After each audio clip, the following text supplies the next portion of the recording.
బంగ్లాదేశ్లో మరోసారి ఆందోళనలు చెలరేగాయి. ఈసారి సుప్రీంకోర్టును లక్ష్యంగా చేసుకున్న నిరసనకారులు ప్రధాన న్యాయమూర్తి, ఇతర న్యాయమూర్తులు వెంటనే రాజీనామా చేయాలని డిమాండ్ చేశారు. ఈ మేరకు సుప్రీంకోర్టును ముట్టడించగా ప్రధాన న్యాయమూర్తి జస్టిస్ ఒబెదుల్ హసన్ రాజీనామా చేశారు. ఆందోళనల నేపథ్యంలో బంగ్లాదేశ్ కేంద్ర బ్యాంక్ గవర్నర్ కూడా తప్పుకున్నారు. బంగ్లాదేశ్లో షేక్ హసీనా ప్రభుత్వం కూలిపోయినప్పటికీ ఆమె పార్టీ నేతలు, కార్యకర్తలు, అనుయాయులను లక్ష్యంగా చేసుకుని ఆందోళనకారులు రెచ్చిపోతూనే ఉన్నారు. ఇప్పటికే వందలాది మంది అవామీ లీగ్ నేతలు, కార్యకర్తలు హత్యలకు గురికాగా హసీనా మద్దతుదారులంటూ రాజ్యాంగ పదవుల్లో ఉన్న వారిపై పోరాటానికి దిగారు.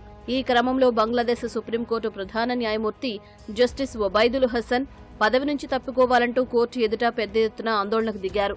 సీజేతో పాటు మిగతా న్యాయమూర్తులు వైదొలగాలంటూ నిరసన చేపట్టారు. కొత్తగా ఏర్పాటైన తాత్కాలిక ప్రభుత్వాన్ని సంప్రదించకుండా ప్రధాన న్యాయమూర్తి ఫుల్ కోర్టు సమావేశాలు నిర్వహిస్తున్నారంటూ నిరసనకారులు కోర్టును చుట్టుముట్టారు. తీవ్ర ఉద్రిక్తతల నేపథ్యంలో షెడ్యూల్ ప్రకారం జరగాల్సిన సమావేశాన్ని అకస్మాత్తుగా సుప్రీంకోర్టు రద్దు చేసింది. తర్వాత ప్రధాన న్యాయమూర్తి తన పదవికి రాజీనామా చేసేందుకు అంగీకరించారు.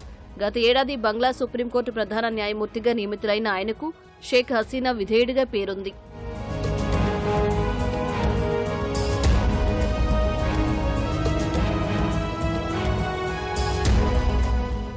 ఆందోళనల నేపథ్యంలో బంగ్లాదేశ్ బ్యాంకు గవర్నర్ అబ్దుల్ రౌఫ్ తాలూక్దార్ కూడా తన పదవికి రాజీనామా చేశారు. నిరసనకారులు ఇటీవల కేంద్ర బ్యాంకు ప్రధాన కార్యాలయాన్ని ముట్టడించారు. అధికారులు రాజీనామా చేయాలని డిమాండ్ చేశారు. అయితే వ్యక్తిగత కారణాల వల్ల తన పదవి నుంచి వైదొలుగుతున్నట్లు అబ్దుల్ రౌఫ్ వెల్లడించారు. ఆయనకి ఇంకా 2 ఏళ్ల పదవీకాలం ఉంది. అబ్దుల్ రౌఫ్ 2022 జులైలో బంగ్లా బ్యాంకు గవర్నర్గా బాధ్యతలు స్వీకరించారు. ఆ సమయంలో దేశంలో భారీగా కరెన్సీ విలువ పతనం, అధిక ద్రవ్యోల్బణం పరిస్థితులు నెలకొన్నాయి. అయితే మార్కెట్ల వడ్డీ రేట్లలో సరళతరమైన మార్పులకు ఆయన శ్రీకారం చుట్టారు. కానీ బ్యాంకింగ్ రంగంలో రుణాల డీఫాల్ట్ కేసులు పెరిగినట్లు ఆయనపై ఆరోపణలు ఉన్నాయి. ఈ క్రమంలో హసీనా ప్రభుత్వం పడిపోగానే ఆయన కూడా వైదొలగాలని ఆందోళనకారులు పట్టుబట్టారు. ఫలితంగా అబ్దుల్ రౌఫ్ పదవికి రాజీనామా చేశారు.